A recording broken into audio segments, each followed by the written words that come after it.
What happens when a group of racist bullies target the wrong black man, mistaking his quiet demeanor and size for weakness? Watch as a retired Marine refuses to be intimidated and fights back against a racist gang determined to control a small town. The dusty heat of the afternoon sun was relentless as Mac Davis stepped out of his battered pickup truck. A man of considerable size, Mac carried himself with an air of quiet confidence, his broad shoulders and barrel chest marking him as someone not to be trifled with. His Marine Corps cap sat snugly on his head, shielding his eyes from the glare as he took in the small town's quiet streets. This was supposed to be his fresh start, a place far removed from the chaos he had left behind in the city. He had just moved into town 2 days ago, settling into a modest house on the outskirts.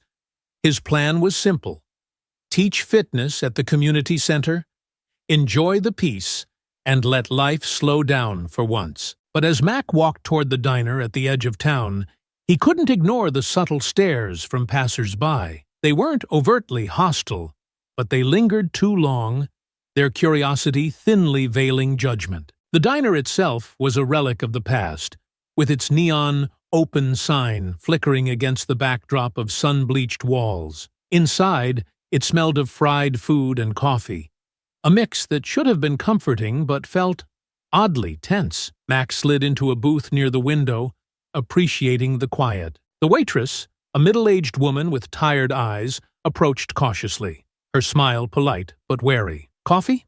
she asked, her pen poised over a notepad. "Please," Mac replied, his deep voice calm and steady. "And whatever special you've got." She nodded, retreating quickly. Mac didn't think much of it. He was used to being underestimated because of his size, his presence often misinterpreted as a threat. He adjusted the Marine Corps ring on his finger, letting his thoughts drift as he waited for his meal. The bell above the diner door jingled, breaking the calm. 3 men strolled in, their loud laughter cutting through the muted conversations. Mac glanced up briefly. The leader, a wiry man with a cocky swagger, caught his eye and smirked. The other 2 followed closely, their movements deliberate, their confidence unmistakable. The leader's voice rang out, loud enough for the entire diner to hear. "Well, would you look at that?" he drawled, nodding toward Mac. "Big guy thinks he can take over our booth." Mac's grip tightened on his coffee cup. So much for a fresh start. The atmosphere in the diner shifted the moment Derek and his gang stepped in. Conversations that had filled the space only moments ago dwindled to whispers, replaced by the cocky cadence of Derek's voice. Mac had seen men like him before, loud, arrogant, and deeply insecure beneath the bravado. He kept his eyes down, stirring his coffee and hoping they'd pass by. But luck wasn't on his side. Derek, wiry but quick on his feet, approached Mac's booth with exaggerated steps, his smirk growing wider with every stride. His 2 companions, Jake and Evan, trailed close behind, their grins matching Derek's like shadows, mimicking their master. The 3 men loomed over Mac's table, their presence casting an unwelcome shadow. "Hey, big guy," Derek said, his voice dripping with mockery. "Didn't know the circus was in town." Mac didn't look up, calmly taking another sip of his coffee. He'd learned long ago not to rise to the bait. Silence, after all, was often the best way to disarm a fool. But Derek wasn't looking for silence. He wanted a reaction. "What's the matter?" Jake chimed in, his tone just as grating. "Too busy counting calories to say hi." The 2 men burst into laughter, while Evan leaned against the booth, pretending to inspect Mac's plate. "Man, with all that weight, you must have been first in line when they served breakfast," Evan sneered. "Or maybe second, third, and fourth." Mac's jaw tightened, but he said nothing. He picked up his fork and cut into the diner's special, a chicken fried steak with mashed potatoes, and began eating slowly, deliberately. The calmness in his movements seemed to irritate Derek. "Hey, I'm talking to you," Derek snapped, slapping his hand on the table. The sound reverberated through the room, and a hush fell over the diner. Mac slowly raised his eyes, his expression neutral, though his grip on the fork betrayed a flicker of tension. I didn't realize this was your booth, Max said evenly, his deep voice carrying a quiet authority. You want it? Take it. I'm just here to eat. Derek's smirk faltered for a moment, but he quickly recovered. Nah, I'm good standing right here. Gives me a better view of… He gestured vaguely at Mac's body. Whatever this is. Man, how do you even fit through doors? Jake and Evan burst into laughter again, nudging each other like schoolyard bullies. The waitress, standing by the counter, glanced nervously in their direction, but made no move to intervene. Max set down his fork and leaned back in his seat, his eyes meeting Derek's for the first time. There was no anger in his gaze, only a quiet, simmering patience. Are you done? He asked simply. Derek's grin turned into a sneer. Done? Oh, not even close. I mean, come on. Look at you. Big guy like you, I bet you don't even work. Just sit around all day stuffing your face, huh? Jake added, Bet he's on disability or something. Probably milking the system. Mac's fingers curled into a fist under the table, but he forced himself to stay calm. His training had taught him restraint, to pick his battles wisely. This wasn't about him.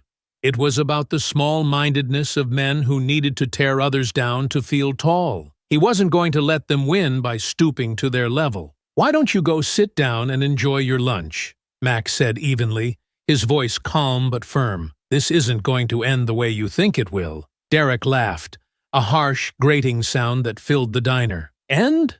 What's that supposed to mean? You threatening me, fat boy? Jake and Evan stepped closer, their grins fading into something more predatory. The air in the diner felt heavier now, charged with tension. A few patrons shifted in their seats, watching the scene unfold but doing nothing to intervene. The waitress disappeared into the kitchen, leaving Mac alone with the gang. Derek leaned in, his face inches from Mac's. I don't think you get it, Tubby. This is our town. You don't belong here. So why don't you finish your meal, waddle on out, and never come back? Mac didn't flinch. His voice was steady, his words measured. I belong wherever I decide to be, and I'm not going anywhere. For a moment, the diner was silent, the weight of Mac's words hanging in the air. Derek's smirk faltered again, and he took a small step back, as if surprised by the confidence radiating from the man before him. But the moment didn't last. Jake broke the silence with a derisive snort. You hear that, Derek? Big guy's got a backbone. Let's see if it can hold up his weight. The laughter started again, louder this time, more aggressive. Mac's patience was wearing thin. He glanced at his plate, then at Derek and his crew, calculating his next move. This wasn't over. Not by a long shot. The tension in the diner was palpable. Every patron acutely aware of the unfolding confrontation, but unwilling to intervene. Derek stepped back just enough to survey the room, as if soaking in the silent approval of his audience. He turned his attention back to Mac, smirking as he tapped a finger on the table. You're new around here, aren't you? Derek asked, his voice dropping into a mockingly friendly tone. See? We don't get many like you in this town. Mac kept his gaze steady. Like me? He asked, his tone calm but edged with steel. Derek's smirk widened, his eyes scanning Mac from head to toe. Yeah, you know, big city types. Real different. You stand out. Don't take it the wrong way, though. It's just that people like you don't really, fit in around here. Jake leaned against the booth, crossing his arms with a smug grin. He means black. Don't worry, man. We'll spell it out for you if it's too hard to follow. Evan snickered, adding, Yeah, folks like you don't last long here. They always seem to pack up and leave real quick.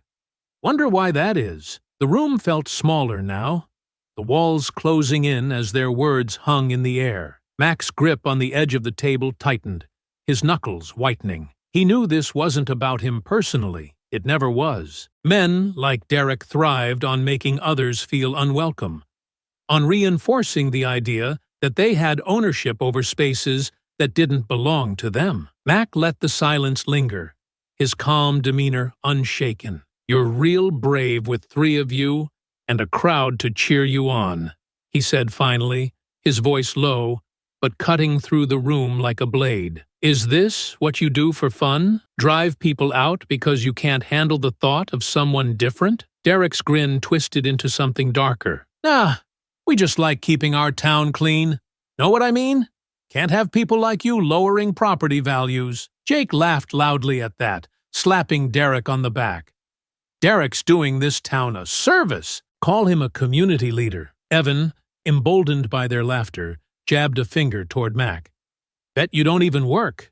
You probably came here looking for handouts. Let me guess. Disability checks? Food stamps? Maybe a little Section 8? Mac clenched his jaw but stayed seated, refusing to rise to their bait. His calm unnerved them, even if they didn't show it. Men like Derek wanted chaos.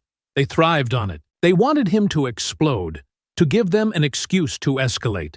He wasn't going to give them that satisfaction. You don't know a thing about me, Mac said, his voice steady, his eyes locked on Derek's.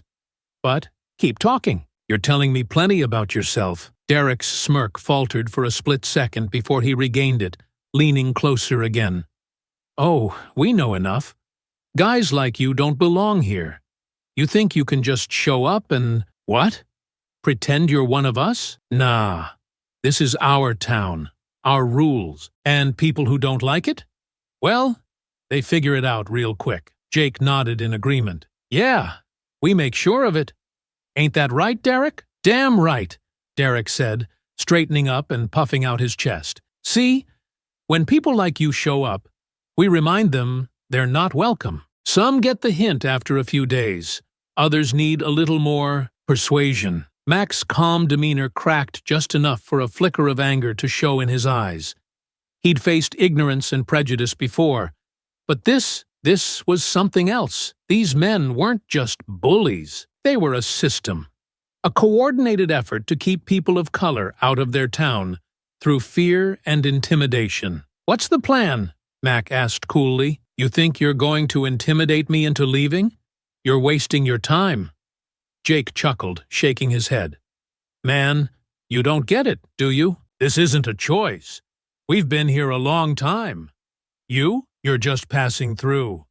It's best you remember that. Derek stepped even closer, his voice dropping to a growl. Or maybe you need a little demonstration to make it clearer. The threat was unmistakable, and the tension in the room reached a breaking point. The other diners looked on, their faces a mix of fear and resignation. No one moved to help. No one dared to intervene. You want to make your point? Mac asked, slowly standing from his booth. His full height dwarfed Derek, his broad frame cutting an imposing figure. Go ahead and try, but I'll warn you now.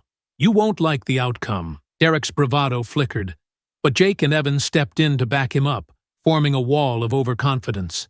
The smirks returned, their arrogance unwavering. They thought they had him outnumbered, that their strength lay in their numbers. Derek cracked his knuckles. Let's see what you've got, fat boy. Mac didn't flinch. His stance was solid, his expression calm. This wasn't over. Not by a long shot. Derek smirked, stepping closer. What's the matter, big guy? You scared? Or are you just too slow to do anything about it? Jake and Evan flanked him, their postures tense but cocky, like predators toying with prey. The diner's silence was deafening. No one dared to speak, the few remaining patrons frozen in their seats. The waitress peeked out from behind the counter, her face pale. Mac's voice cut through the charged air. You boys have made a mistake. You don't want this fight. Derek laughed, a harsh sound that echoed off the diner's tiled walls. You hear that? Fat boy thinks he's gonna teach us a lesson. He turned to Jake and Evan. Maybe we should teach him a little respect first. Jake cracked his knuckles and moved in first. Respect, huh? Let's see how much you've got. The swing came fast but uncoordinated. Mac ducked easily, sidestepping the blow and twisting his torso to deliver a calculated shove to Jake's chest. Jake staggered backward, crashing into a booth, his breath coming out in a startled wheeze. The plates on the table rattled as he grabbed for balance. You've got one chance to walk away, Mac said, straightening up, his voice calm but firm. Take it. But Derek wasn't listening. Fueled by embarrassment and rage, he lunged at Mac with surprising speed, aiming a wild punch at his face. Mac blocked it with his forearm, his other hand shooting forward to push Derek off balance. The smaller man stumbled back, nearly tripping over a chair before catching himself. "You're gonna pay for that," Derek spat, his fists clenching. "Get him!" Evan hesitated. But with Derek's glare bearing down on him, he threw himself at Mac. This time, Mac caught him mid-lunge, grabbing the younger man's arm and twisting it gently but firmly. Evan yelped in pain, squirming in Mac's grip, before Mac released him with a controlled shove that sent him sprawling onto the floor. Jake pushed himself off the booth, red-faced and furious. "You think you're tough because you can throw us around. We'll see how tough you are when we knock you down." Jake and Derek moved in at the same time, attacking from different angles. Mac pivoted, ducking under Jake's punch and using his momentum to deliver a precise strike to Jake's ribs. Jake let out a grunt of pain, doubling over and clutching his side. Derek, meanwhile, managed to close the gap, slamming his shoulder into Mac's chest. The impact made Mac step back, but it wasn't enough to knock him down. Derek pressed the advantage, swinging again, this time with more force. Mac caught Derek's arm mid-swing, locking it in place. "You're out of your depth," Mac said, his voice low and steady. With a quick twist, he forced Derek's arm down, causing the smaller man to let out a sharp cry of pain. Evan, now back on his feet, grabbed a chair and swung it at Mac. The sudden movement caught Mac off guard, and the edge of the chair grazed his arm. The pain was fleeting, but it reignited Mac's focus. He turned to Evan, his eyes narrowing. "That's enough," Mac growled, his tone commanding. Evan froze, his hand still gripping the chair. For a moment, his bravado faltered, his gaze darting to Derek for reassurance. But Derek was still struggling to free himself from Mac's grip, his face contorted in anger and humiliation. "Don't just stand there, Evan," Derek shouted. "Hit him!" Mac released Derek with a sharp shove, sending him stumbling into Jake, who had just recovered. Both men glared at Mac, their confidence cracking but not yet broken. Evan dropped the chair, taking a cautious step back, clearly unsure of his next move. The standoff resumed, the gang circling Mac like wolves regrouping for another attack. Mac stood his ground, his breathing steady, his stance unshaken. He scanned their faces, noting the hesitation creeping into their eyes. "You've already lost," Mac said, his tone calm but cutting. "You just don't know it yet." Derek's fists clenched, his face red with frustration. "This isn't over," he spat, motioning for Jake and Evan to spread out again. "You think you can come here, humiliate us, and walk away? Not in our town." Mac's expression didn't change. "You've got one more chance. Walk away now, or you'll regret it." The tension was suffocating, the diner's silence broken only by the faint clatter of a fork hitting the floor. Derek's sneer faltered for just a moment, his resolve wavering as he took in Mac's unshaken confidence. But his pride wouldn't let him back down. "Get him!" he growled, his voice low and venomous. Mac shifted his weight slightly, bracing himself as the three men prepared to charge again. The fight wasn't over. Not yet. Derek's grip on his pride, however, was slipping fast. His face twisted in frustration as he barked, "Get him!" His voice carried a venomous edge, but behind it was the unmistakable tremor of fear. Jake moved in first, charging clumsily. Max sidestepped the attack with practiced ease, using Jake's momentum against him. With a quick grab and shove, Max sent him sprawling into a nearby booth, the wooden frame creaking under the impact. Before Jake could react, Mac was already turning to face Evan. Evan hesitated, his fists half raised, his movements awkward. But Derek's angry shout propelled him forward. "Don't just stand there, you idiot!" Derek snapped. Evan lunged, his aim desperate and uncoordinated. Mac intercepted him mid-swing, gripping his arm firmly. With a fluid motion, Mac twisted and redirected Evan into the side of a table. Plates and glasses clattered to the floor as Evan let out a yelp, clutching his ribs. Derek's fury boiled over. He came at Mac head-on, fists flying. Mac blocked the first strike, dodged the second, and stepped in close. Grabbing Derek by his shirt collar, Mac hauled him off his feet and slammed him into the wall. The impact sent a framed picture tumbling to the floor, and Derek's bravado shattered along with it. Mac's voice was low and controlled. but the weight of his words pressed on Derek like a vice. "You done yet?" Derek squirmed, his eyes darting around the diner for help. Jake staggered to his feet, holding his side, while Evan leaned heavily against a booth, his face pale. Both men looked at Derek, their confidence thoroughly dismantled. "This isn't over," Derek spat, his voice cracking as Mac released him. He stumbled but managed to stay upright. "We know where to find you." Jake nodded, his voice slurring as he added, "Yeah, you're done. You don't belong here." Evan muttered something unintelligible, his eyes darting between the door and Derek, clearly eager to flee. Derek glared at Mac one last time, his trembling hand pointing at him like a curse. "You'll regret this. You'll see." The gang turned and bolted for the door, their retreat clumsy and disorganized. Derek shoved the door open, and the bell jingled violently as they stumbled outside. "We'll make you pay," Derek shouted over his shoulder before disappearing down the street. Mac stood in the center of the wrecked diner, his breathing steady as the adrenaline coursed through him.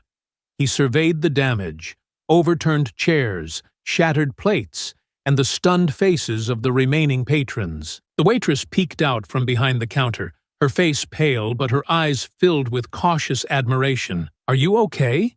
she asked hesitantly, her voice trembling. "I'm fine," Mac replied, his deep voice calm but firm. "Call the police." "I already did," she said. "They're on their way." Moments later, the wail of sirens cut through the tension, growing louder until 2 patrol cars pulled up in front of the diner.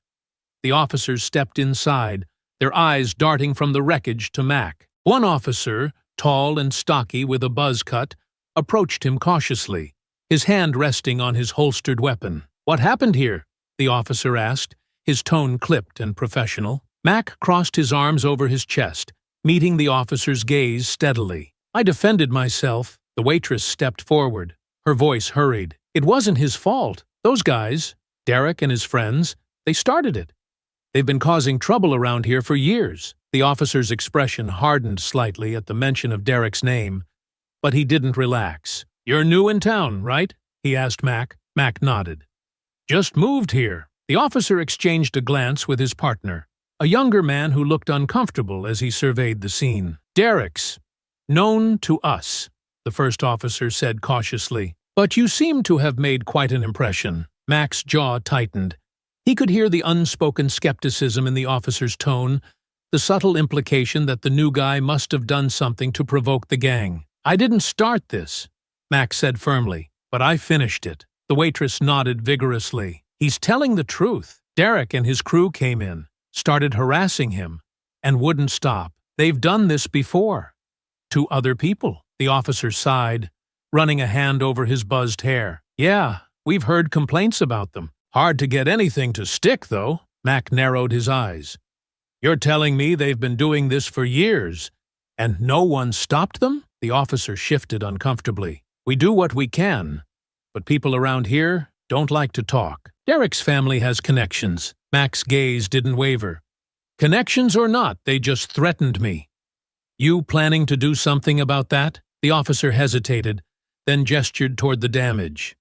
"We'll file a report. If they come near you again, let us know." Mac's jaw clenched, but he said nothing. He could see the reluctance in the officer's posture, the unspoken reality that Derek and his gang had been allowed to terrorize the town unchecked. As the officers began taking statements from the other patrons, Mac stepped outside. The cool air hit his face as he stood on the diner's steps, his thoughts racing. Derek's threats echoed in his mind. "We know where to find you." This wasn't over.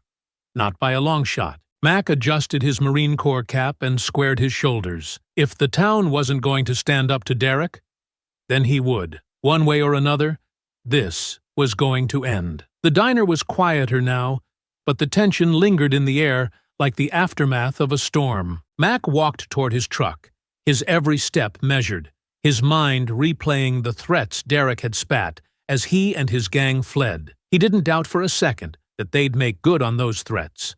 The bruises on his knuckles and the overturned chairs in the diner were only the beginning. Derek wasn't the type to let humiliation go unanswered. The police, unsurprisingly, had been dismissive. Their thin assurances of filing a report didn't fool Mac. He'd seen the way they shifted uncomfortably when Derek's name came up, their words laden with hesitation. The gang had connections, small-town ties that kept them untouchable. But Mac wasn't about to back down. That night, Mac sat in his modest living room, the Marine Corps cap resting on the coffee table. His laptop glowed in the dim light as he began his research. If Derek and his gang thought they could intimidate him into leaving, they'd underestimated the discipline of a man who'd endured far worse. He started with local news. It didn't take long to uncover a pattern. Vague reports of harassment, fights, and property damage, all attributed to Derek and his crew. Most accounts lacked names or detailed follow-ups, and the few victims who had spoken out quickly recanted their statements or moved away. The pieces began to fall into place. Derek and his gang weren't just a group of thugs. They were a system of intimidation. Their targets weren't random. They were people like Mac, outsiders, minorities, anyone who didn't fit the mold of their small-town ideal. The next morning, Mac headed to the community center where he'd just started work as a fitness coach. Between sessions, he spoke with some of the staff, careful to ease into the conversation. He learned more than he expected. One woman, a middle-aged receptionist named Sandra, was quick to warn him. "You're not the first," Sandra said, her voice low as she glanced around the room. "They've been doing this for years, threatening people, vandalizing property. They'll do whatever it takes to make sure folks like us don't get comfortable here." Mac leaned forward, his expression serious. "Why hasn't anyone done anything about it?" Sandra sighed, shaking her head. "People are scared. Derek's uncle is on the town council. His dad owns half the businesses in town, and the police," she hesitated, "they look the other way." Her words confirmed what Mac had suspected. The system in this town wasn't broken. It was rigged. Derek and his gang operated with impunity because the people in power allowed it. "Do you know anyone they've targeted recently?" Mac asked, his voice steady but edged with determination. Sandra nodded slowly. "There was a family, black couple with a teenage son. They moved here last year. Derek and his crew trashed their car, left threats on their porch. The family didn't stay long after that." Mac's jaw tightened. "Do you know how I can get in touch with them?" Sandra scribbled a name and number on a piece of paper. "They don't live here anymore, but they might talk to you. Just be careful. Derek's not going to stop. He'll try to scare you out of here." Mac gave her a firm nod. "He's welcome to try." That evening, Mac made the call.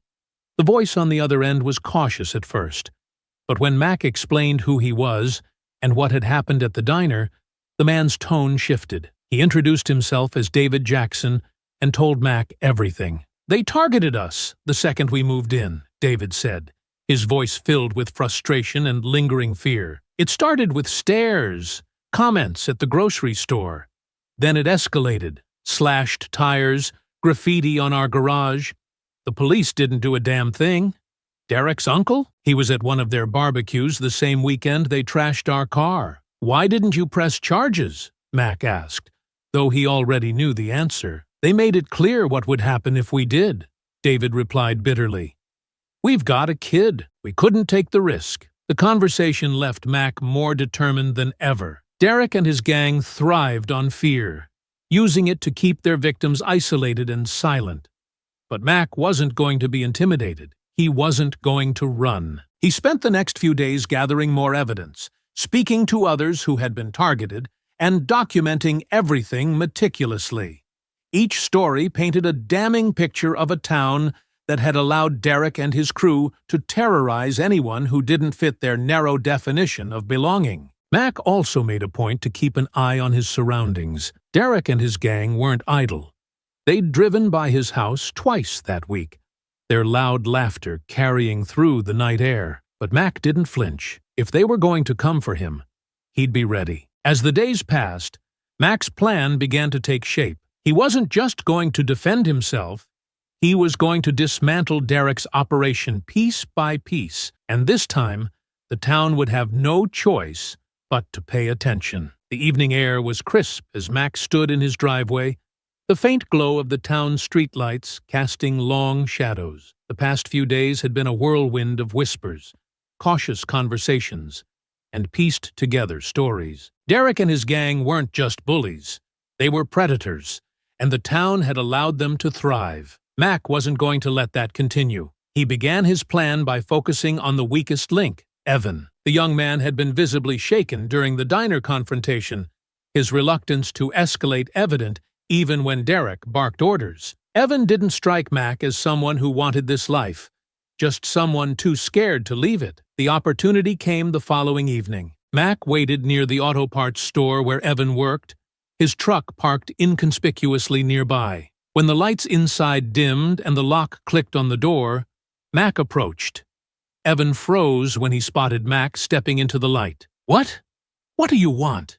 Evan stammered, his voice cracking. "To talk," Mac said calmly, stopping a few feet away. His large frame loomed, but his tone remained steady, almost reassuring. "You've got a chance to do the right thing. Walk away from this." Evan laughed nervously, his hand fumbling with his keys. "You don't know Derek. You don't know what he'll do." "I know exactly what he'll do," Mac replied, "because I've dealt with men like him before, and they always fall. The only question is, are you going down with him?" Evan's shoulders slumped slightly.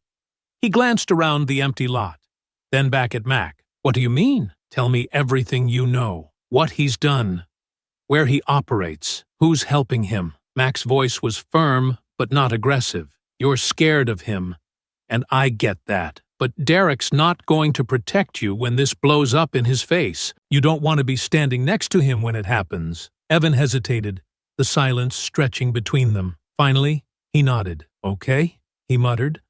"But you didn't hear it from me." The information Evan gave Mac opened the door to a much larger picture. Derek wasn't just targeting individuals.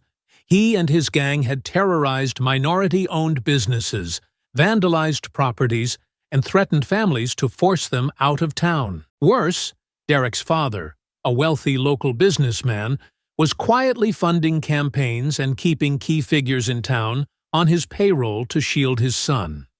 Mac pieced it all together, compiling every detail into a growing dossier. He spoke to more people who had been targeted, each story fueling his determination. Most were hesitant at first, glancing nervously over their shoulders as they talked. But Mac's presence, his quiet resolve, gave them courage. There was a black family who moved in 2 streets over. A neighbor whispered to him one afternoon. They only lasted a month. Derek and his friends smashed their car windows, spray-painted their garage. The police didn't do a thing. Another man at the community center shook his head bitterly as he recounted his story. "I run a small shop. Derek's crew started hanging out by my storefront, scaring off customers.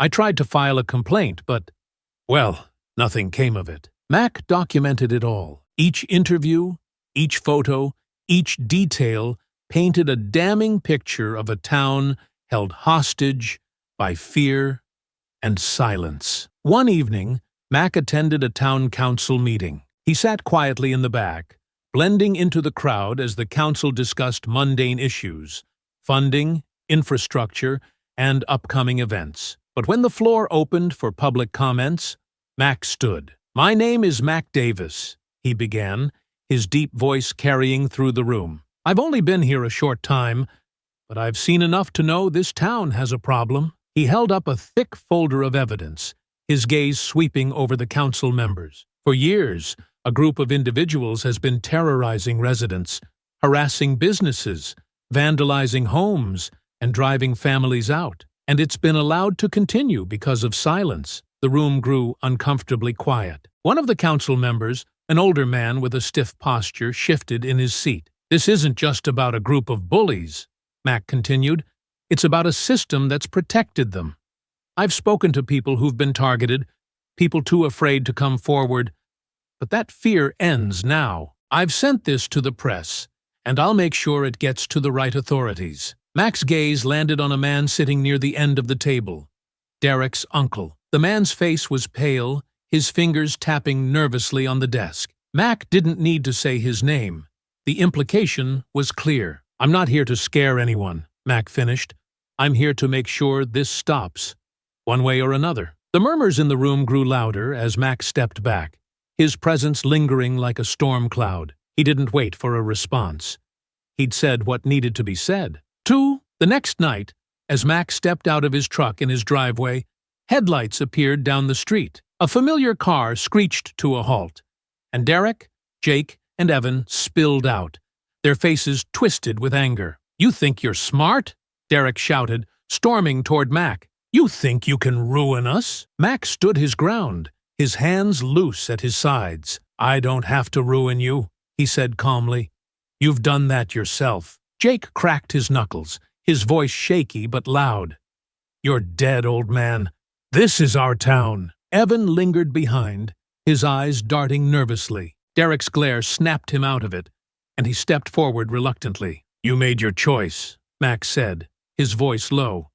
"And now, you're going to deal with the consequences." The three of them edged closer, their aggression barely masking their fear. Max squared his shoulders, ready for whatever came next. The night air felt heavier as Derek, Jake, and Evan advanced toward Mac, their faces twisted with anger. The tension in the quiet street was almost palpable, the glow of the headlights casting flickering shadows that danced across the ground. Mac stood his ground, his expression calm, his shoulders squared. He'd faced worse than this before, but something about this encounter felt personal. "You think you can embarrass us and just walk away?"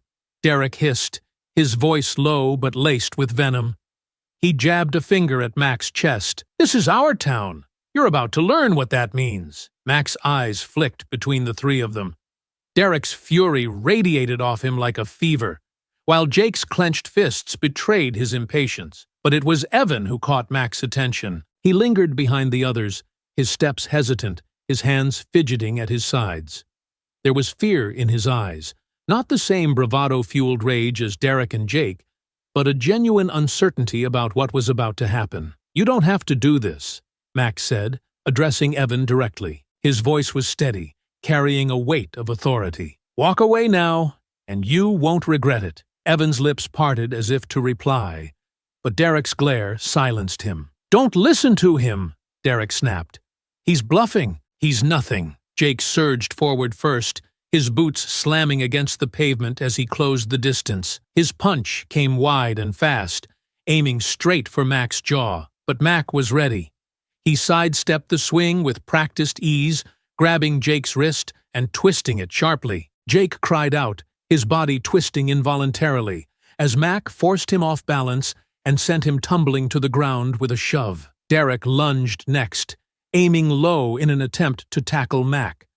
The move was clumsy, fueled by desperation rather than skill. Mac planted his feet and braced, catching Derek by the shoulders and driving a knee into his stomach. Derek gasped, the air rushing out of him as he staggered backward, clutching his midsection. "You're out of your depth," Mac said, his voice calm but firm. He stepped back, giving them a moment to reconsider. "Don't make this worse for yourselves." Jake scrambled to his feet, shaking his head as he rubbed his wrist. "You think you're tough because you got lucky?"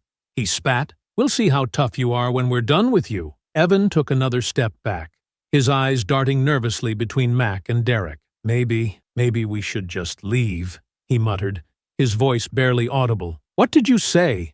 Derek snapped, straightening despite the pain evident in his posture. His glare burned into Evan. "You're not chickening out now. Get in there." Evan hesitated, his hands trembling as he took a halting step forward.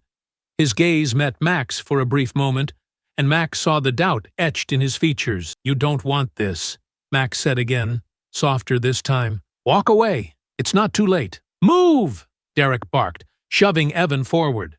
But Evan froze, his body refusing to follow orders. His hesitation gave Jake the opening he needed to rush Mac again. This time, his attack was more coordinated, his fists aiming low to avoid Mac's guard. Mac shifted, blocking the blows with his forearms, but Jake's momentum drove them closer to the side of the truck. Mac countered with a sharp elbow to Jake's ribs, forcing him to recoil with a grunt. Before Jake could recover, Mac grabbed him by the shirt and drove him backward into the side of the truck. The metal groaned under the impact, and Jake slumped against it, wheezing for air. Derek growled in frustration and charged again, his fists flying in wild arcs. Max sidestepped one swing and caught Derek's arm mid-strike. Using his opponent's momentum, Mac twisted Derek's arm and shoved him face first into the side of the truck. Derek shouted in pain, struggling to free himself as Mac leaned in close. "Enough," Mac growled, his tone low but cutting. "You've already lost. Stop before this gets worse." But Derek wasn't ready to admit defeat. He shoved backward with all his strength, breaking free of Mac's hold and spinning around. "You think this is over?" Derek spat, his face red with fury. "We'll show you what happens when you mess with us." Evan remained frozen a few feet away, his hands half raised in an indecisive gesture. "Guys, maybe we should just—" "Shut up, Evan!" Derek barked, his glare snapping to his youngest accomplice. "If you're too scared, just stay out of the way." Jake groaned, pushing himself off the truck and clutching his side. "We're not done yet," he muttered, his voice low but defiant. The fight paused momentarily, the air thick with tension as the gang regrouped. Max stood in the center, his breathing steady, his eyes scanning their movements. He could see Derek's pride battling with his survival instincts, his fists clenched tightly as he debated his next move. "This is your last chance," Max said, his voice carrying the weight of finality. "Walk away." Derek wiped the corner of his mouth, his lips curling into a snarl. "Not a chance." And with that, the fight reignited. Derek surged forward with renewed desperation, his movements reckless but filled with fury. Jake flanked him, clutching his ribs but forcing himself upright. Their combined charge forced Mac to shift quickly, his body moving with the precision of someone who'd faced far worse adversaries. Derek swung first, aiming a wild right hook at Mac's head. Mac ducked low, his foot pivoting as he stepped inside Derek's reach. With a sharp, controlled strike to Derek's chest, Mac sent him reeling backward, gasping for air. The blow wasn't meant to maim. It was calculated to remind Derek who he was dealing with. Jake capitalized on the opening, rushing in from the side. This time, he was smarter, aiming low with a driving punch toward Mac's gut. But Mac anticipated the move, sidestepping and catching Jake's wrist mid-swing. With a powerful twist, Mac forced Jake to his knees, eliciting a pained grunt. "You're too predictable," Mac said, his voice calm yet cutting. Jake squirmed, trying to pull free, but Mac shoved him away with a calculated push. Jake tumbled into a parked car, the impact rattling the vehicle. He slumped to the ground, groaning, his earlier bravado completely gone. Derek recovered enough to grab a metal pipe lying near the truck. He gripped it tightly, his knuckles white as he swung it wildly. Mac dodged the first strike, the pipe whistling through the air just inches from his head. The second swing came lower, but Mac sidestepped again, his movements fluid and precise. On the third swing, Mac stepped forward, closing the distance between them. He grabbed the pipe with one hand and yanked it free from Derek's grip. The force of the motion sent Derek stumbling forward, off balance. Mac spun the pipe once in his hand before tossing it aside with a loud clang that echoed in the stillness of the street. "You need more than a weapon to take me down," Mac said, his tone unwavering. And even then, it wouldn't be enough. Derek's face twisted with rage, but the hint of fear in his eyes betrayed him. He lunged again, his fists swinging wildly, but his movements were sloppy and uncoordinated. Mac blocked each strike with ease, his forearms absorbing the blows like they were nothing. Then, with a calculated uppercut, Mac sent Derek sprawling to the ground. Derek lay there for a moment, clutching his jaw as he glared up at Mac. His breath came in ragged gasps, his earlier confidence shattered. "You done?" Mac asked, his voice steady, almost casual. But before Derek could answer, Jake pushed himself off the ground and charged once more. His steps were sluggish, his body clearly battered, but his pride pushed him forward. Mac caught him mid-charge, planting a firm hand on Jake's chest and shoving him backward.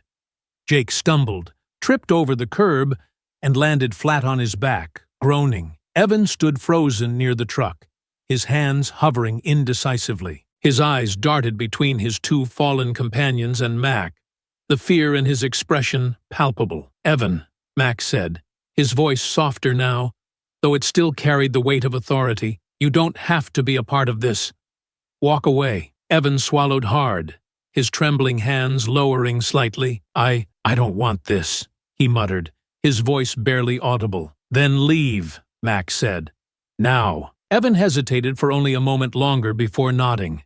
He took a shaky step backward, then another, before turning and jogging away into the night. Derek, still lying on the ground, shouted after him. "Coward!" Derek spat, his voice hoarse. "You're dead, Evan! You hear me?" Mac's attention returned to Derek as he crouched down, his large frame looming over the gang leader. "You've been beaten," Mac said, his tone cold and deliberate. "Take the loss. Walk away. Don't make this worse." Derek's glare burned with humiliation, but he didn't move to attack again. Slowly, he pushed himself up, his movements stiff and pained. He glanced at Jake, who was still sprawled on the curb, and cursed under his breath. "You'll regret this," Derek said, his voice trembling but full of venom. "We know where you live. This isn't over." Mac stood tall, his expression unchanging. "Try it," he replied evenly, "and you'll see just how over it is." Derek grabbed Jake's arm, hauling him to his feet. Together, they limped down the street, their voices low as they muttered curses and threats. Mac watched them go, his chest rising and falling steadily as the adrenaline coursed through his veins. He didn't relax until the street fell silent once more. The fight was over, but the battle wasn't. Derek's threats hung in the air, promising more trouble to come. Mac turned toward his house, his thoughts already turning to the next steps. This wasn't just about defending himself anymore. It was about making sure no one else had to endure what he'd faced tonight. The night was quiet as Mac sat in his living room, nursing a cup of coffee.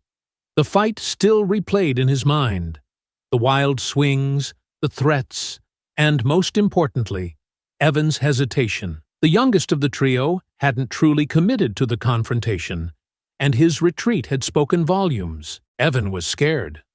Not of Mac, but of Derek. Mac leaned back in his chair, his gaze fixed on the ceiling. If Derek and his gang were going to be dismantled, it wouldn't be by brute force alone. Fear had kept the town silent for too long. Mac needed someone on the inside, someone who could reveal everything.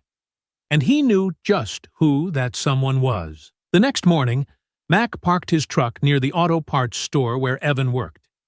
He waited patiently, his marine instincts kicking in as he observed the building. When Evan finally stepped out, shoulders hunched and a wary glance darting around, Mac made his move. "Evan!"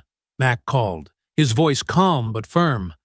Evan froze mid-step, his head snapping toward Mac. His wide eyes betrayed his nerves as Mac approached, his hands held out in a non-threatening manner. "I'm not here to hurt you," Mac said, stopping a few feet away. "I just want to talk." Evan hesitated, his gaze shifting toward his car, as though considering a quick escape. "What do you want?" he asked, his voice barely above a whisper. "You know what I want," Mac replied. "I want the truth.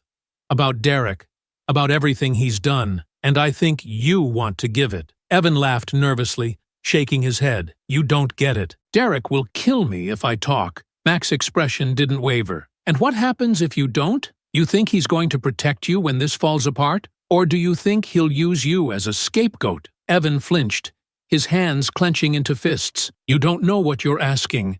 He's connected. His dad, his uncle, they own this town." "They don't own me," Mac said firmly. "And they don't own you either. You have a chance to do the right thing, to walk away from this." Evan looked down at the ground, his shoulders slumping. "You don't understand," he muttered. "I didn't want any of this. I didn't have a choice." "You do now," Mac said, stepping closer. His voice softened, but it still carried an edge of determination. "You've seen what Derek's done to this town, to those families he's driven out. Do you really want to be a part of that? Or do you want to fix it?" Evan swallowed hard, his gaze flicking back up to meet Mac's. "What are you asking me to do?" "Tell the truth," Mac said. Confess to everything. Work with me to bring him down." Evan hesitated, his body trembling as he wrestled with the weight of the decision. Mac stayed silent, giving him the space he needed to think. Finally, Evan nodded. "Okay," he whispered. "But if I do this, you have to promise me he won't come after me." "You have my word," Mac said. "You're doing the right thing." Later that evening, Evan sat nervously at Mac's dining table, his hands gripping a cup of coffee as though it were a lifeline. Mac sat across from him, a recorder placed between them. "Just start from the beginning," Mac said. "What Derek's done. Who's been involved. Everything." Evan took a deep breath and began to talk. The words came slowly at first, but once he started, they poured out like a flood. He described how Derek and Jake had recruited him, using intimidation and promises of protection. He detailed the vandalism, the threats, the families they had driven out. He explained how Derek's father and uncle had helped cover up their actions, using their influence to silence complaints and quash investigations. Mac listened intently, his jaw tightening as the full scope of the gang's operation came to light. This wasn't just a group of thugs. It was a network of power and fear, entrenched in every corner of the town. By the time Evan finished, he looked exhausted, his shoulders sagging as though a great weight had been lifted from him. "What now?" he asked quietly. "Now we take this to the right people," Mac said. "The press, the authorities, anyone who will listen, and we make sure they can't ignore it." Evan nodded, his expression conflicted but resolute. "Okay, just promise me you'll keep me out of this as much as you can." "I'll do my best," Mac said. "But you need to be ready. Derek's not going to go down quietly." Evan swallowed hard but nodded again. "I'm in." That night, Mac reviewed the recording, his mind racing with the possibilities. With Evan's confession, he had enough to start breaking Derek's hold on the town. But this was only the beginning. The fight wasn't over, and Mac knew the hardest part was still to come. As he shut off the recorder and leaned back in his chair, a faint smile crossed his face. For the first time, it felt like the tide was starting to turn. The morning sun cast long shadows across Mac's living room as he prepared for the next phase of his plan. Evan's confession was a goldmine of information, a roadmap detailing Derek's operation and the web of intimidation, fear, and corruption that kept it running. But a confession alone wasn't enough. Mac needed to turn the town against Derek, to make sure no one could ignore the truth anymore. His first stop was the office of Eric Martin, a local journalist who had earned a reputation for poking around in the town's quieter corners. Eric was young, maybe late 20s, and his nervous energy was evident as Mac stepped into his modest office. "You again," Eric said, standing from his desk. "What's this about now?" Mac placed a folder on Eric's desk and tapped it once. "This is about the truth. You want a story that matters? Here it is." Eric opened the folder and scanned the pages, his brows furrowing deeper with every line. His hand paused when Mac handed him a recorder. "What's this?" "Evan. He's confessed everything. Vandalism, threats, Derek's connections, all of it.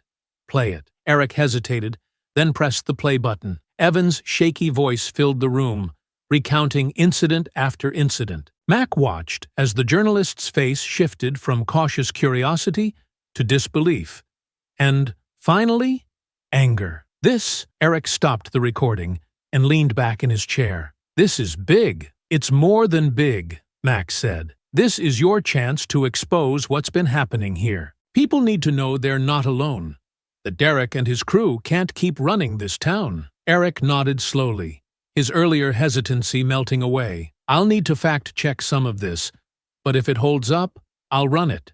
And I'll push it to regional outlets. This story won't stay local." "Good," Mac said, standing to leave. "The more people know, the harder it'll be for them to sweep it under the rug." Mac's next stop was the police station. He'd seen their indifference before, but this time he wasn't walking in empty-handed. With a copy of Evan's confession and a detailed summary of Derek's activities, Mac intended to force their hand. The desk officer, a man in his 40s with a tired face, looked up as Mac approached. "Can I help you?" "I need to speak to someone in charge of investigations," Mac said firmly. After a moment of hesitation, The officer nodded. A few minutes later, Mac was seated across from Detective Collins, a grizzled man whose skeptical gaze rested heavily on the folder Mac slid across the desk. "This better be good," Collins muttered as he opened the folder. "It's more than good," Mac said. "It's proof." Collins flipped through the pages, his expression unreadable. "Evan Knight, huh?" he said, stopping at the transcript of the confession. "He's one of Derek's boys." "Not anymore," Mac replied. "He's ready to testify." Collins leaned back, crossing his arms. "You've got a lot here, but you know how this works. Evidence doesn't mean much if the people pulling the strings are still in power. That's why I came to you," Mac said, his voice steady. "If you want to do your job, you've got what you need.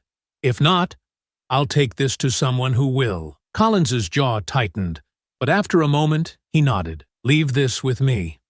I'll see what I can do." As Mac left the station, he knew the detective's response wasn't a guarantee, but it was a step forward, and that was enough for now. The ripple effect of Evan's confession started quickly. Within days, whispers turned into murmurs, and murmurs became full conversations. People began talking, quietly at first, then more boldly, about what they'd endured at the hands of Derek and his crew. Mac walked through town and saw the change. A business owner who had avoided eye contact with him a week ago now stopped to thank him. A neighbor who'd been silent since Mac moved in pulled him aside to share his own story about Derek's threats. "I always thought no one would care," the man admitted, his voice heavy with regret. "But seeing you stand up to him, maybe it's time we all did." Mac nodded, placing a reassuring hand on the man's shoulder. "The more people speak out, the less power they have. We do this together." By the end of the week, the town was buzzing. Eric's article hit the local paper, the headline bold and uncompromising. "Small Town, Big Secrets. The Reign of Derek Hastings and His Crew." The story laid bare the gang's crimes, their connections, and the complicity of those who'd turned a blind eye. The response was immediate. Business owners and residents began coming forward with their own stories, adding to the growing pressure on Derek and his allies. For the first time, the tide felt like it was turning. But Mac knew it wasn't over. Derek wasn't the type to sit back and accept defeat. The next move would be his, and Mac would be ready. Mac sat on his porch, the evening air thick with anticipation. His phone buzzed in his pocket, and he glanced at the screen. A message from Detective Collins. "Warrants signed. We're moving in tonight. Be ready if we need you." Mac read the message twice before standing and stretching. It wasn't satisfaction he felt. It was resolve. This was the moment they'd been working toward. He grabbed his jacket and stepped off the porch, heading toward his truck. He wanted to be there when it happened. The scene was set at Derek's usual haunt, a run-down garage on the outskirts of town that doubled as their base of operations. Mac parked a few streets away, his vantage point offering a clear view of the police assembling near the garage. Their movements were deliberate, a mix of uniformed officers and plainclothes detectives positioning themselves strategically. Detective Collins stepped out of an unmarked car, speaking into his radio. His gaze swept the area before locking on Mac's truck. Mac climbed out and approached, his boots crunching against the gravel. "You didn't have to come," Collins said, his voice low but steady. "I'm not here to get in the way," Mac replied, "but I've been in this fight long enough. I want to see it through." Collins nodded, glancing back toward the garage. "They're all in there. Derek, Jake, and the others. We're going in hard and fast." Mac folded his arms, his sharp eyes fixed on the garage. "Make sure you get them all. No one slips through." Collins didn't reply, but the determination in his expression said enough. He raised his hand, signaling to the officers nearby. The faint hum of radios crackled to life, and the officers moved into position. The first shout came from the front of the garage. "Police! Open up!" The words echoed through the night, punctuated by the heavy pounding of fists against the metal door. Inside, there was a scramble of movement, a crash of overturned furniture, muffled curses, and frantic voices. Mac stood back, his muscles tensing as he watched the scene unfold. The door finally gave way with a loud clang, and officers poured into the building, their voices commanding and sharp. "Hands up! Get on the ground!" From his vantage point, Mac saw Derek stumble out of the shadows, his hands half raised as his eyes darted wildly around the room. The bravado was gone, replaced by panic. Jake followed, his face pale, his shoulders hunched as he dropped to his knees without resistance. Two other men hesitated, their hands hovering mid-air, before an officer barked another order. "Down! Now!" Mac shifted his stance, watching closely as Derek tried to regain some semblance of control. "You don't know who you're messing with," Derek shouted, his voice cracking as officers moved in to cuff him. "You think this will stick? My dad's already making calls. You're all dead." Collins stepped into the frame, his expression calm but unyielding. "Your dad's not here, Derek, and no one's listening to him anymore." Derek glared at him, his face twisting with rage. "You think you've won? You think this is over?" "It is for you," Collins replied, signaling for the officers to haul Derek out. Jake and the others followed, their heads bowed as they were led to waiting patrol cars. Mac remained at the edge of the scene, his arms crossed as he observed the arrests. He caught Derek's eye as the young man was shoved into the back of a squad car. For a moment, Derek's mask of fury slipped, revealing the fear beneath. Mac didn't say anything. He didn't need to. His presence alone was enough. Collins approached, wiping his brow as the officers began securing the scene. "That's all of them," he said, his tone edged with exhaustion. "Good," Mac replied, his gaze still on the patrol cars. "Now make it count. Don't let this get buried." Collins nodded. "We've got enough to hold them. Evan's testimony, the complaints, and the evidence you handed over. Their family's going to push back hard, but we'll push harder." Mac turned to face him fully. "You've got the whole town watching now. Make sure they see justice." Collins extended a hand, and Mac shook it firmly. "You've done a lot," Collins said.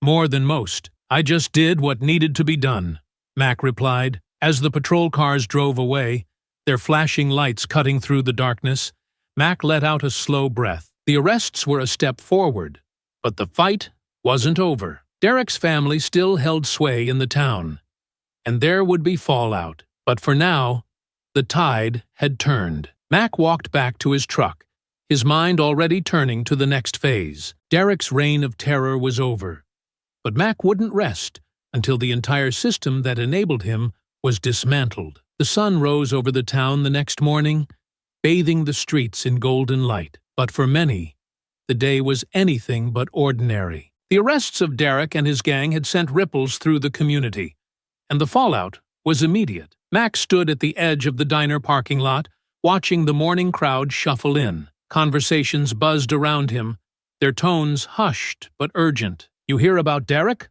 one man whispered to another as they passed Mac. "They got him, Jake, and 2 others last night." "About time," the other replied. "But his dad's not going to let this slide." Mac crossed his arms, his jaw tightening. He wasn't naive. Derek's family wouldn't just sit back and accept defeat. But he also knew the arrests had given people something they hadn't felt in years: hope. For the first time, the town was seeing that the gang wasn't untouchable. At the police station, Detective Collins was already knee-deep in the chaos. Phone calls from Derek's father's legal team flooded his desk, each one more aggressive than the last. Collins barely looked up when Mac entered the room. "You've stirred up quite the hornet's nest," Collins said, gesturing for Mac to sit. "Good," Mac replied, lowering himself into the chair. "The more noise they make, the guiltier they look." Collins smirked, though his expression quickly grew serious. "The DA's on board, but we're going to need more to make this stick. Derek's dad is throwing everything he has at this, and the pressure's coming down hard. You've got the confession, the evidence, and witnesses coming forward," Mac said. "What else do you need?" "Support," Collins admitted. "Public opinion matters in cases like this. If the town backs us, it'll be harder for them to wriggle out of it." Mac leaned forward, his hands clasped tightly. "Then you'll get it. People are tired of being afraid." By midday, the town square was alive with activity. Mac stood near the steps of the community center as a crowd began to gather. Eric Martin, the young journalist who'd run the first story on Derek, stood nearby, jotting notes into his notebook. The arrests had only fueled the town's willingness to speak out, And more stories were surfacing. Stories of intimidation, property damage, and blatant threats. A woman in her 60s stepped forward, her voice trembling but strong. For years, they've been tearing this town apart. My shop was vandalized 3 times last year. And every time I went to the police, nothing happened. It's about time someone did something. A man in his 40s nodded in agreement. They slashed my tires when I refused to donate to their so-called fundraisers. I didn't think anyone would ever stand up to them. Mac listened quietly, his presence a steadying force for those speaking. When the murmurs began to quiet, he stepped forward, his deep voice cutting through the crowd. "This isn't just about Derek or his gang," he said, his gaze sweeping over the crowd. "This is about the people who let it happen, the ones who turned a blind eye because it was easier than doing the right thing. That ends now. But it only ends if we keep pushing." There were murmurs of agreement, and Eric scribbled furiously in his notebook. Mac's words weren't just about the past. They were a challenge to the future. Meanwhile, back at Derek's family estate, the Hastings patriarch was livid. Robert Hastings paced his opulent study, his phone glued to his ear as he berated his lawyer. "I don't care what it takes," he barked. "Get my son out of that cell, and find out who's behind this. No one embarrasses my family like this and gets away with it." Derek sat in a chair nearby, his arms crossed and his face pale. The swagger he'd carried so effortlessly was gone, replaced by unease. "They can't keep us in there," he muttered, more to himself than to his father. "Dad'll fix it." But Robert's threats and bribes were hitting a wall.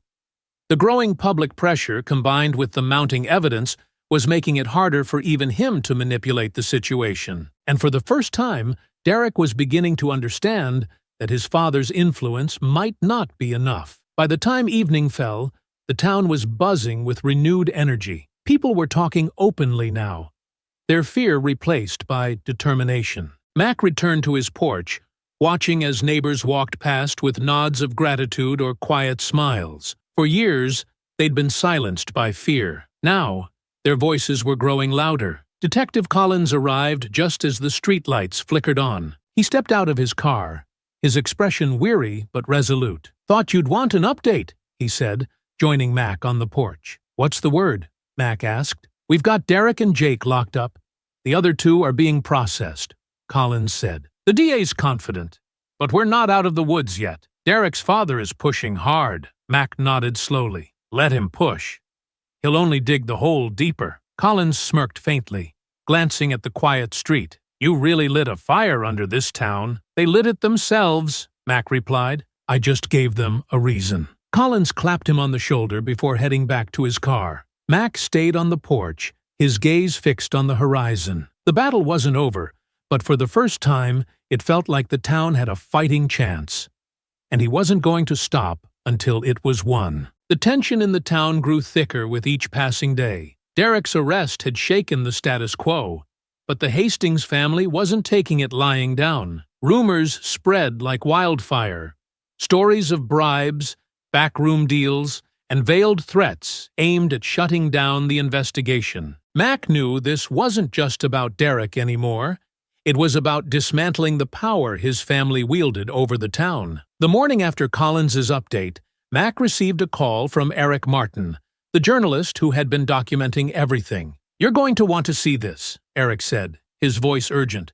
"Hastings is making his move." "What kind of move?" Mac asked, already pulling on his boots. "Press conference at City Hall," Eric replied. "He's going on the offensive." The crowd outside City Hall was larger than Mac had anticipated.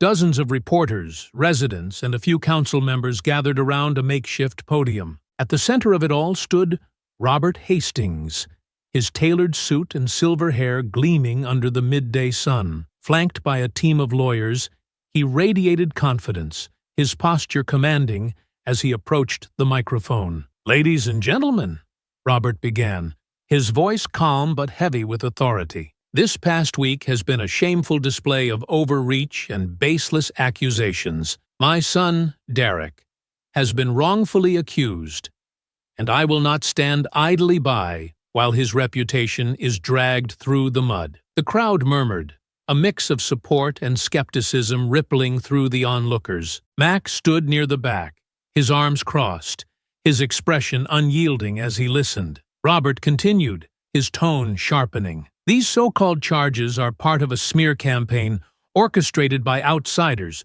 who don't understand this town or its people. My family has dedicated generations to this community, and we will not be intimidated by false narratives. Mac's jaw tightened. The spin was blatant, but it was working. Some members of the crowd nodded in agreement, their loyalty to the Hastings name still intact. Mac stepped forward slightly, catching Eric's eye.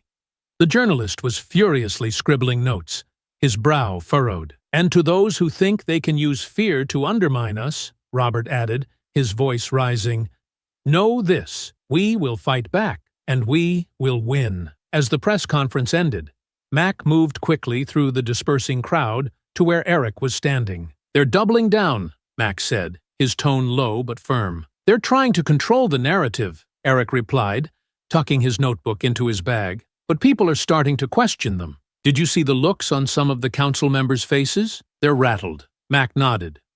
"Good. Now, we need to keep the pressure on." Eric glanced around before leaning in closer. "There's more. I've been digging into the council's records. Hastings' uncle has been funneling money through shell accounts tied to town projects. If we can link it to Derek's operation, it'll blow the whole thing wide open." "How long do you need?" Mac asked. "Not long," Eric said, "but I'll need someone to corroborate it." "Evan," Mac said immediately.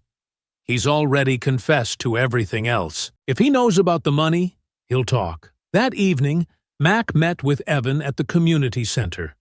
The young man looked tired, his shoulders hunched as he nursed a bottle of water. He glanced up nervously when Mac approached. "I heard about the press conference," Evan said, his voice barely above a whisper. "Derek's dad isn't going to stop, is he?" "No," Mac replied, sitting across from him.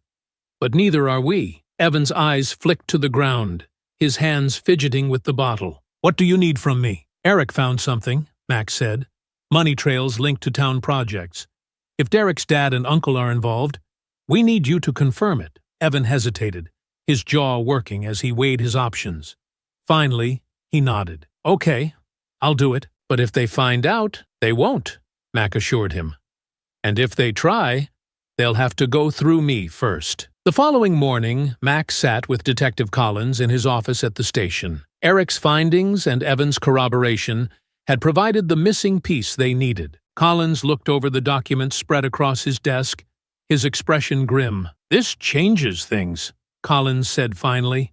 "If we can prove the money trail ties back to Robert Hastings, it's not just Derek on the line, it's the whole family." "So what's the move?" Mac asked. "We bring this to the DA," Collins replied, "and then we go public." Mac nodded, his determination unwavering. "Let's finish this." By the afternoon, the town was abuzz again, but this time the tide was turning even further. Eric's latest article exposed the financial corruption, naming names and pointing directly at Robert and his brother. Coupled with the arrests and mounting testimony, the Hastings family's grip on the town was slipping fast. Robert's confident facade cracked as reporters pressed him for comments outside his estate. Derek's usual arrogance was nowhere to be seen as he was paraded before the cameras, flanked by officers escorting him to a hearing. And, throughout it all, Mac remained steady, watching as the town began to reclaim its voice. But Mac knew the fight wasn't over yet. The Hastings family wouldn't go down without a fight, and the courtroom battles ahead would test everyone involved. Still, for the first time, victory felt within reach. The courtroom buzzed with tension as people filed into the gallery, murmurs filling the air like static. The town's most powerful family was finally being dragged into the spotlight, and everyone wanted to see how it would play out. Mac took a seat near the back, his calm demeanor masking the fire in his chest. This wasn't just about Derek anymore. This was about sending a message to the Hastings family and everyone who had enabled their reign of terror. At the front of the courtroom, Derek sat flanked by his high-powered defense attorneys, his smug expression barely masking his unease. Robert Hastings sat nearby, his usual commanding presence diminished by the gravity of the charges his son now faced. To Mac, they looked smaller than they ever had. Two men desperately trying to hold on to their crumbling empire. The prosecutor, a sharp-eyed woman named Valerie Knight, approached the podium, her voice clear and steady as she began her opening statement. "Ladies and gentlemen of the jury, today we will present irrefutable evidence of the crimes committed by Derek Hastings and his accomplices. Evidence that not only implicates them in acts of harassment, vandalism, and assault, but also reveals a deeper network of corruption tied directly to this family's influence in our town." She gestured toward the table where Derek and his lawyers sat. For too long, the Hastings name has been synonymous with power and impunity. But today, that ends. Today, we take a stand. The gallery erupted into whispers, but the judge's gavel quickly restored order. Valerie's words had set the tone. This trial wasn't just about justice for Derek's victims. It was about dismantling the legacy that had allowed him to operate unchecked. The trial unfolded methodically, each piece of evidence building on the last. Mac watched intently as Valerie called her first witness, Evan. The young man looked nervous as he approached the stand, but when he spoke, his voice carried the weight of someone who had been waiting years to tell the truth. "I was part of Derek's crew," Evan admitted, his eyes fixed on the prosecutor. "I went along with it because I was scared. Of him, of his dad, of what they could do if I didn't. But it wasn't just about us messing around.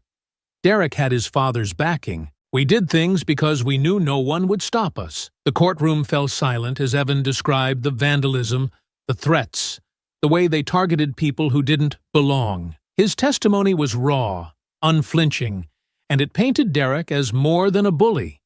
He was a man who used his family's power to terrorize a town. When Valerie asked about the financial trail, Evan hesitated, glancing briefly at Robert Hastings.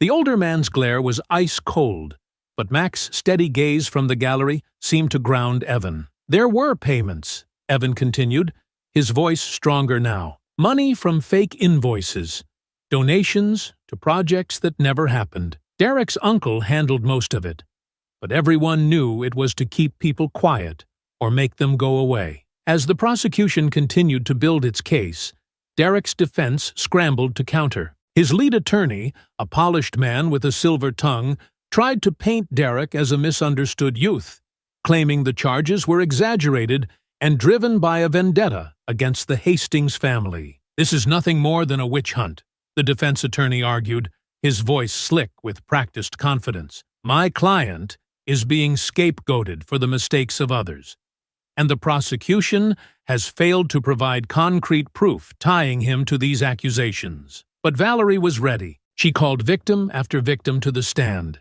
Business owners, former residents, even longtime locals who had been too afraid to speak out before. Each testimony was another nail in Derek's coffin, and with every word, the gallery grew more restless. When it was Mac's turn to testify, the courtroom seemed to hold its breath. He walked to the stand with the same calm, unyielding presence he had carried throughout the entire ordeal. Valerie's questions were direct, focusing on his role in exposing Derek's crimes. "You provided evidence to the police," Valerie said. "What motivated you to take that step?" Mac's gaze swept over the gallery before settling on Valerie. "Because someone had to," he said simply. "This town had been living under their shadow for too long. People were scared, but they shouldn't have to be. I just gave them the chance to stand up." Derek's attorney tried to rattle him during cross-examination, but Mac's calm responses turned every question back on itself, leaving little room for doubt. By the time he stepped down, the tide felt undeniable. By the end of the day, the jury looked weary but resolute as they filed out to deliberate. Mac left the courtroom, stepping into the crisp evening air. The trial wasn't over yet, but the prosecution had laid everything bare. For the first time, it felt like justice was within reach. Detective Collins caught up to him outside, a rare grin on his face. "You've done a hell of a thing, Davis. Whether they convict him or not, you've changed this town." Mac nodded, his eyes scanning the horizon. "It's not about me. It's about making sure no one else has to go through this." As the courthouse lights flickered on, Mac leaned against the railing, waiting for the verdict that would determine whether the fight was truly over. The courtroom was silent as the jury filed back into their seats. The weight of the trial hung in the air, pressing down on everyone present. Mac sat in the gallery, his broad shoulders tense, his hands gripping the edge of the bench in front of him. This was it, the moment that would decide whether all the work, the risks, and the sacrifices had been worth it. The judge entered, and everyone rose. Once seated again, the foreperson of the jury stood, holding the verdict in her hands. She looked calm but pale, as though the gravity of what she was about to announce had weighed on her heavily. "On the charge of harassment," she began, her voice clear but steady, "we find the defendant, Derek Hastings, guilty." A collective murmur rippled through the gallery, quickly silenced by the judge's gavel. Mac exhaled slowly, but didn't move. The foreperson continued. "On the charge of vandalism, we find the defendant, Derek Hastings, guilty." Derek's face was a mask of anger and disbelief. His lawyers whispered furiously in his ear, but he batted them away, his expression darkening with each word from the foreperson's mouth. "On the charge of assault, we find the defendant, Derek Hastings, guilty." The tension in the room broke like a dam. Quiet cheers and muffled gasps of relief rippled through the gallery. Mac leaned back in his seat, his eyes steady on Derek, who now sat slumped, his head in his hands. The sentencing followed shortly after. The judge, an older man with a stern gaze, looked over the courtroom as he prepared to deliver the punishment. "Derek Hastings," he said, his voice firm and unyielding, "your actions have caused harm not only to individuals, but to the very fabric of this community. The evidence presented against you is overwhelming, and the testimonies of your victims paint a picture of a man who believed himself untouchable. That ends today." Derek stared at the floor, his jaw clenched, as the judge continued. "For the charges of harassment, vandalism, and assault, you are hereby sentenced to 12 years in prison, with no possibility of parole for the first 8. Additionally, you are ordered to pay restitution to your victims,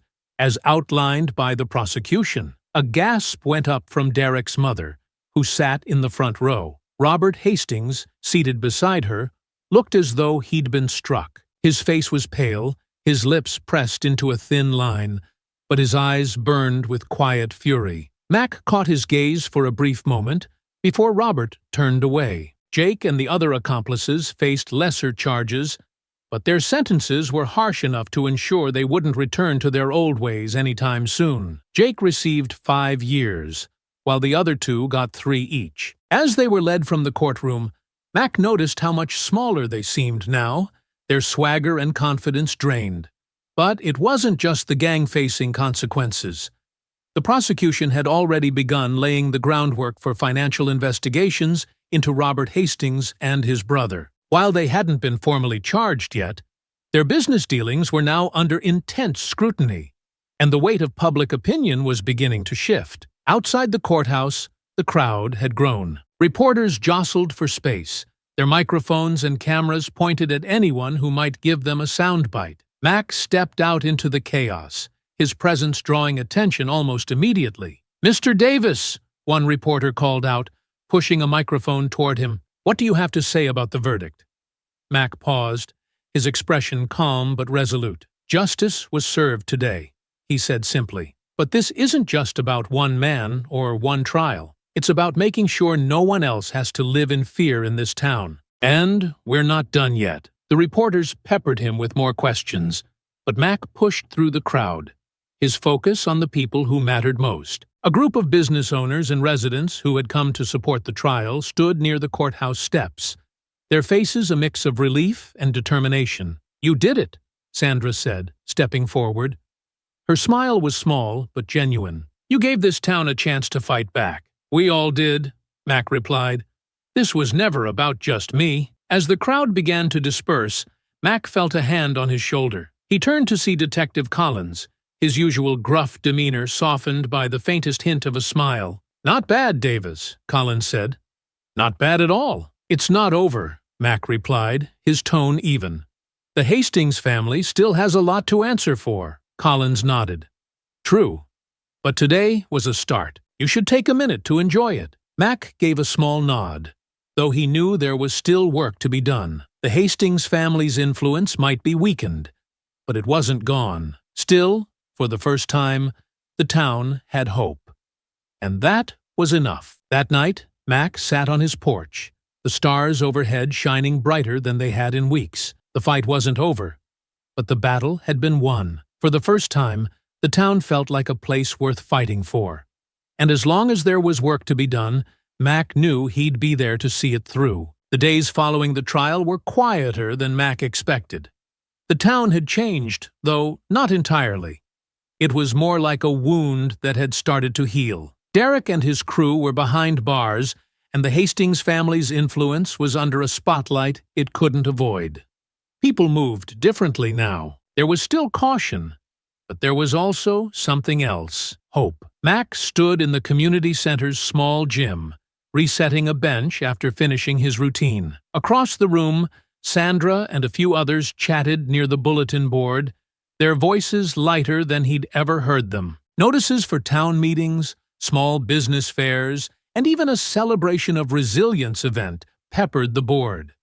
A far cry from the fear and silence that had once stifled this place. Sandra approached as Mac wiped his hands on a towel. "You're staying, aren't you?" she asked, her tone casual, but the question carried weight. Mac looked at her, then glanced around the room. He had thought about leaving. After all, he'd come here as an outsider, and now that the fight against Derek and his family was over, or at least well underway, he had no obligation to stay. But seeing the town rebuild itself, seeing people finding their voices again, made it hard to walk away. "Yeah," he said finally, his deep voice steady. "I think I'll stick around." Sandra smiled, the kind that reached her eyes. "Good. We need people like you." Mac didn't respond.